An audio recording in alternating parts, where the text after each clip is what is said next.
Assalamualaikum warahmatullahi wabarakatuh.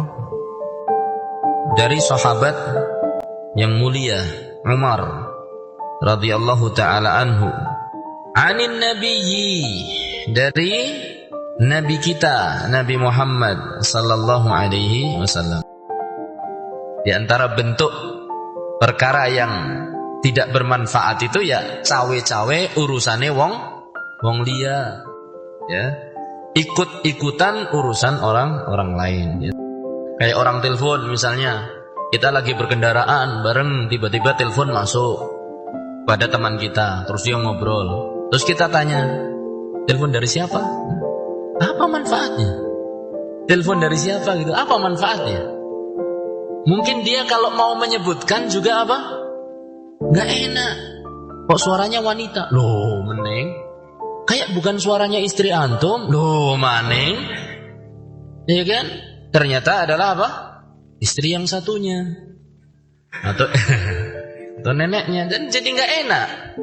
Ini salah satu perkara yang hak dalam persaudaraan kita. Jadi tidak perlu kita terlalu apa? Mencampuri urusan saudara kita. Bahkan dicontohkan oleh Syekh Muhammad bin Shalih Al-Utsaimin. Sampai kata-kata min aina anta? Dari mana? Ini termasuk perkara yang mungkin bagi kita basa-basi, tapi saya sendiri terkadang merasakan dan berusaha menjaga, tapi tetap kadang keceplosan. Menjaga untuk tidak bertanya ketika ketemu dengan orang dari mana. Karena terkadang orang itu mungkin punya privasi, punya apa? Rahasia atau sesuatu yang orang lain tidak ingin tahu, walaupun halal. Walaupun apa? Halal. Nembe mancing karo anake lah. Dene ustad mancing misalnya gitu kan. Mancingnya boleh-boleh saja mancing, asal tidak mengandung unsur judi, kemudian tidak menyia-nyiakan waktunya. Mungkin itu adalah hiburan bagi anaknya yang telah berhasil untuk menghafalkan beberapa ayat dari Al-Qur'an. Mungkin begitu. Mengandung unsur judi itu ya misalnya bayar apa? 50.000 intuke ora jelas sepira. Jadi bayar duluan tapi nanti sedapatnya. Ya, nanti bayar 50.000 ada sing entuk 3 kilo, ada yang dapat apa? 2 kilo, ada yang dapat sakler. Ini jelas tidak jelas. Jelas tidak jelas. Tapi kalau misalnya nyewa alatnya, kemudian bayar pakannya, kemudian mancing, setelah itu apa? Ditimbang, setelah itu baru dibayar. Kalau mau masak ya dimasak. Kok malah bicara fikih mancing nih? Ustadz dari mana? Nah itu, ya kan? Ini sebaiknya kita batasi pertanyaan seperti itu. Mas dari mana? Bapak dari mana? Tapi kan pingin tanya Ustadz, kalau ketemu kan ada basa-basi. Ada basa-basi yang aman. Gimana kabarnya? Sehat ya? Gitu. Itu basa-basi yang aman. Nah, selesai. Kalau dia mau menceritakan, alhamdulillah sehat, ini saya baru dari terkadang kita ditanya dari mana, itu juga rikuh untuk mengatakan. Atau mau kemana, itu juga rikuh untuk mengatakan. Karena mungkin ada privasi. Kalau di daerah-daerah tertentu kita tanya tentang keluarga mereka, itu juga merupakan sesuatu yang kurang beradab. Gimana? Istrinya sehat? Oh, langsung mukanya merah nanti. Ini kan? Bukan merah apa-apa. Malu dia. Ini keluarga saya, ngapain kamu tanya-tanya? Kalau kita kan biasa ya. Panjenengan sehat? Alhamdulillah. Ibu sehat? Nggih, alhamdulillah. Ibu itu artinya istrinya. Anak-anak sehat? Ini mulai hafat anak-anak segala. Kalau kita mungkin biasa seperti itu, tapi di beberapa daerah ini adalah suatu aib yang apa? Suatu batasan yang harus kita jaga. Dua hadis ini saling berkaitan. Dalam hadis ke-8 dikatakan oleh Rasulullah sallallahu alaihi wasallam, tanda dari kebaikan keislaman seseorang adalah meninggalkan perkara-perkara yang tidak bermanfaat bagi dia. Ya, diterangkan oleh Syekh Muhammad bin Shalih Al-Utsaimin bahwa Islam itu adalah bagaimana husni Islam, tanda kebaikan keislaman. Apa itu keislaman? Tanda keislaman, baiknya keislaman. Islam itu adalah bagaimana seseorang menyerahkan dirinya kepada Allah, baik secara batin ataupun secara lahiriah. Jadi bagaimana seseorang itu berserah diri kepada Allah secara batin ataupun secara apa? Lahiriah. Kalau secara batin, sesuatu yang tidak tampak adalah bagaimana seorang hamba itu memperbaiki urusan akidah dan hati dia. Akidah dan hati dia, ini sesuatu yang tidak nampak. Bagaimana caranya mengurusi akidah dan hati dia? Caranya adalah mengimani seluruh perkara yang wajib untuk diimani. Beriman kepada seluruh perkara yang wajib untuk diimani. Iman kepada Allah, iman kepada malaikat-malaikatnya, yakin bahwasanya Allah itu ada, yakin bahwasanya Allah zat satu-satunya yang mengatur kehidupan ini, yakin bahwasanya Allah itu satu-satunya zat yang berhak diibadahi, yakin bahwasanya Allah itu memiliki nama-nama dan sifat-sifat yang maha tinggi. Kemudian juga malaikat, iman kepada malaikat. Malaikat itu ada, ciptaan Allah, makhluk yang mulia, diciptakan dari cahaya, tidak pernah bermaksiat kepada Rabbnya, senantiasa taat pada perintahnya.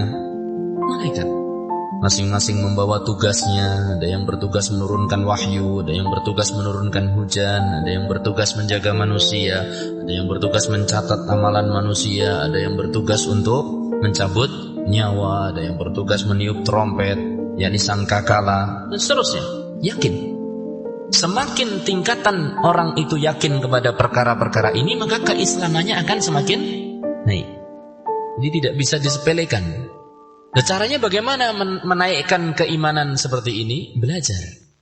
Seorang itu dengan semakin detail mengetahui perkara yang harus diketahui, otomatis dia akan semakin bertambah keimanannya. Makanya kalau kita ingin imannya tambah, maka kita harus menambah apa? Ilmu.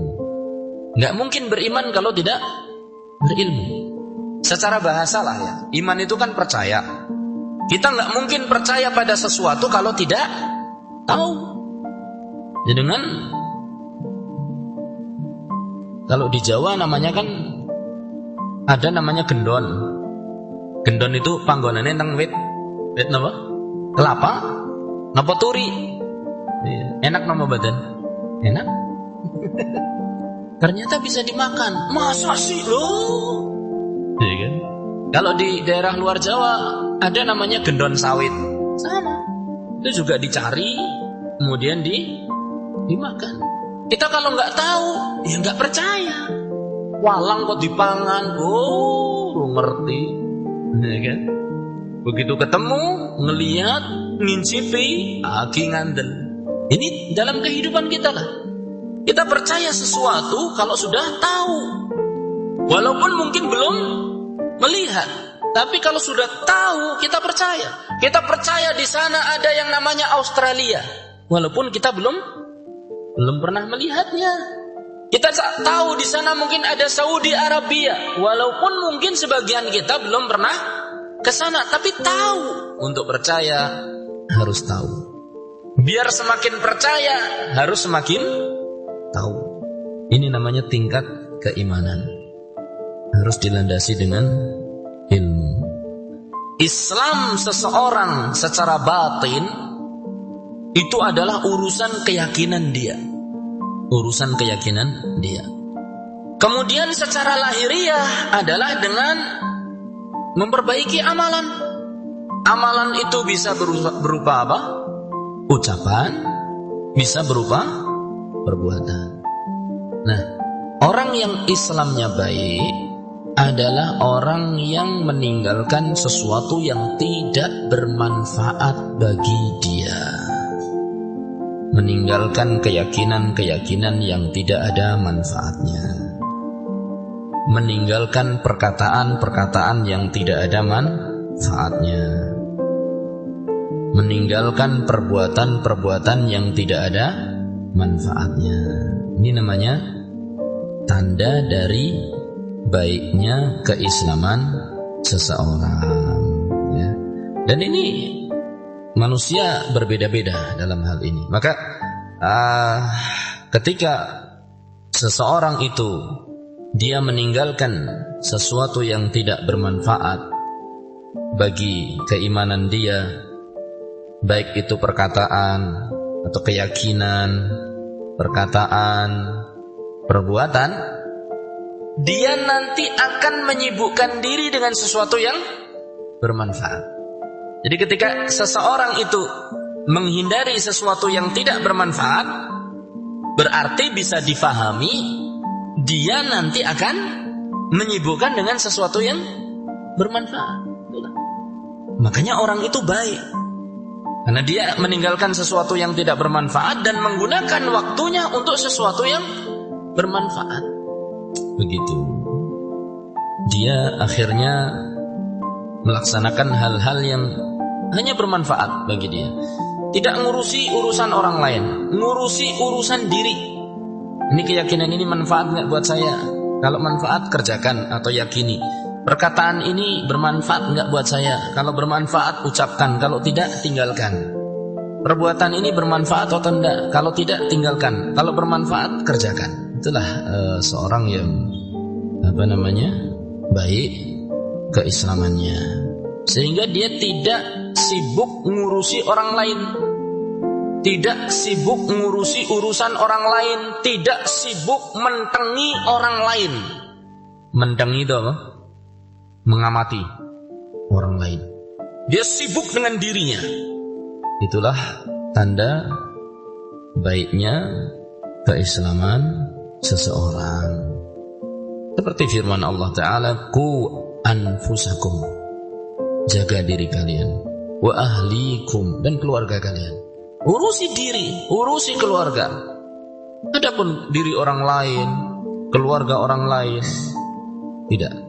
Jiwa itu bapak-bapak dan ibu-ibu, diri kita ini, kalau tidak disibukkan dengan sesuatu yang bermanfaat, dia pasti akan belok kepada sesuatu yang tidak bermanfaat. Seperti dikatakan oleh Al-Imam Asy-Syafi'i rahimahullahu ta'ala, mudah-mudahan Allah merahmati beliau. An-nafas, jiwa itu, illam tasghalha, jiwa itu kalau kau tidak sibukkan, syaghalatka, dia yang akan nyibukkan kita. Jadi jiwa itu kalau tidak kita sibukkan dengan kebaikan, dia yang akan menyibukkan kita dengan perkara-perkara yang tidak ada manfaatnya. Sehingga ketika kita sibuk dengan perkara yang tidak ada manfaatnya, turunlah keimanan kita, turunlah kadar keislaman kita. Bab selanjutnya adalah bab takwa. Takwa berasal dari kata waqa yaqi, wiqayatan, menjaga atau melindungi diri dengan sebuah perlindungan. Itu secara bahasa. Adapun secara istilah agama kita, takwa itu adalah an taj'ala bainaka wa bainallahi wa iqaballahi wa ghadabillahi wiqayatan. Takwa itu adalah engkau berusaha menjadikan adanya pembatas, penghalang antara dirimu dengan azab Allah. Ini takwa. Antara dirimu dengan kemurkaan Allah. Jadi seorang yang bertakwa adalah orang yang berusaha membuat tameng dari azab Allah. Satu contoh, Rasulullah sallallahu alaihi wasallam bersabda, satu contoh ya, ittaqillaha walau bisyiqqi tamrah. Ittaqillaha walau bisyiqqi tamrah. Takutlah kalian kepada Allah, bertakwalah kalian kepada Allah, jadikanlah tameng antara dirimu dengan azab Allah meskipun dengan separuh kurma. Itu namanya takwa. Meskipun dengan separuh kurma. Ini artinya apa? Dengan bersedekah separuh kurma, seseorang itu berusaha menjadikan apa? Tameng, perlindungan yang bisa menghalangi dia dari siksa Allah. Hadis ini cukup pendek lafadznya, tapi maknanya sangat luar biasa dan sebetulnya murah biayanya. Setengah kurma, dan kita nggak tahu sedekah yang mana yang akan diterima oleh Allah. Coba sing bakul kurma. Kurma sekilo yang paling murah harganya berapa? 30.000, 30.000, sekitar itu. Isinya berapa sekilo? Taruhlah sekilo isinya 30 butir, ya kan? Berarti satu butirnya berapa? 1.000. Diparo 500. Sedekah 500. Bersedekah, ini kalau kita bicara nominal ya. Bersedekahlah dengan 500, walaupun dengan 500. Masya Allah. Wallahu ta'ala a'lam bishawab. Ini diantara definisi apa? Takwa. InsyaAllah nanti akan kita lalui. Mudah-mudahan Allah subhanahu wa ta'ala menjadikan kita orang yang memiliki sikap muraqabah, dan juga menjadikan kita orang-orang yang bertakwa kepada Allah subhanahu wa ta'ala. Bak menawi mengatakan ingkang saged kula aturaken. Wabillahi taufiq. Wassallallahu ala nabiyyina Muhammad. Walhamdulillahi rabbil alamin. Wassalamualaikum warahmatullahi wabarakatuh.